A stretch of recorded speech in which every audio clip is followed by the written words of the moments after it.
10 মাস ধরে Saint Martin দ্বীপের hotel, resort, restaurant, দোকানপাট সবই বন্ধ ছিল। রংচুং মেখে একটু পরিষ্কার পরিচ্ছন্ন করে মাত্র 2 মাসের জন্য ওপেন হচ্ছে। যদি 5-7 মাস ওপেন থাকতো তাহলে হয়তো নতুন করে ডেকোরেট করা হতো, নতুন করে সাজানো হতো। আগের গুলাকে জোড়াতালি দিয়ে কোনো মতে ওপেন হচ্ছে। আর সেন্ট মার্টিন দ্বীপে এখনো জেটিটা পরিপূর্ণভাবে সংস্কারের কাজ শেষ হয়নি। 1 ডিসেম্বর থেকে যে জাহাজ ভিড়বে আসলে বুঝতেছি না জাহাজ কিভাবে ভিড়বে, পর্যটকরা কিভাবে নামবে।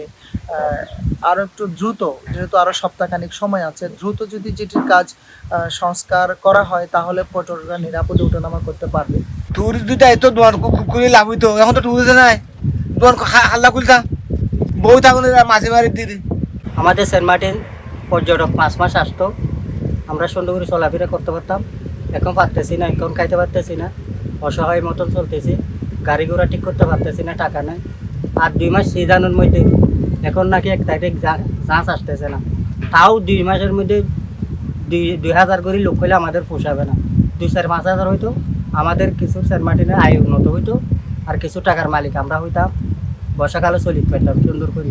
আর এখানে কোনো মাছ মারা সবাই একই রকম পারে না, সবাই কোনো জাইলিয়াও না, কিছু গাড়িওয়ালাই আছে, উপরের লোকও আছে, পানির লোকও আছে।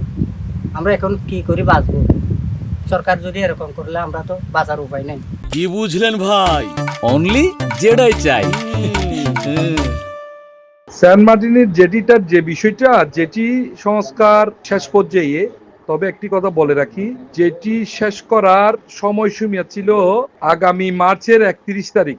যেহেতু আমরা জাহাজের ব্যবসার সাথে রিলেটিভ, সেক্ষেত্রে পর্যটকরা যাতে অনায়াসে এখানে নামতে পারে, উঠতে পারে, সেজন্য আমরা দ্রুততার সহিত কাজ শেষ করছি।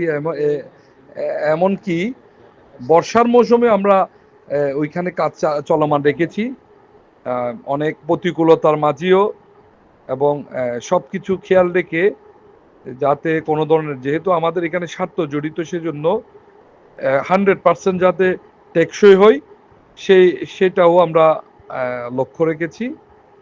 যেটি ইনশাল্লাহ, যেটির কারণে জাহাজ ভিড়তে বা যাত্রী উঠানামা করতে কোনো ধরনের প্রতিবন্ধকতা সৃষ্টি হবে না।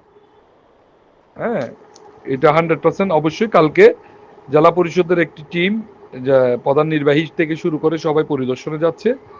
আমাদের 24 ঘন্টা কাজ চলতেছে রাত দিনে, যেটির কারণে পর্যটকরা উঠানামা করতে এবং সেন্ট মার্টিনে জাহাজ ভিড়তে কোনো ধরনের প্রতিবন্ধকতা সৃষ্টি হবে না।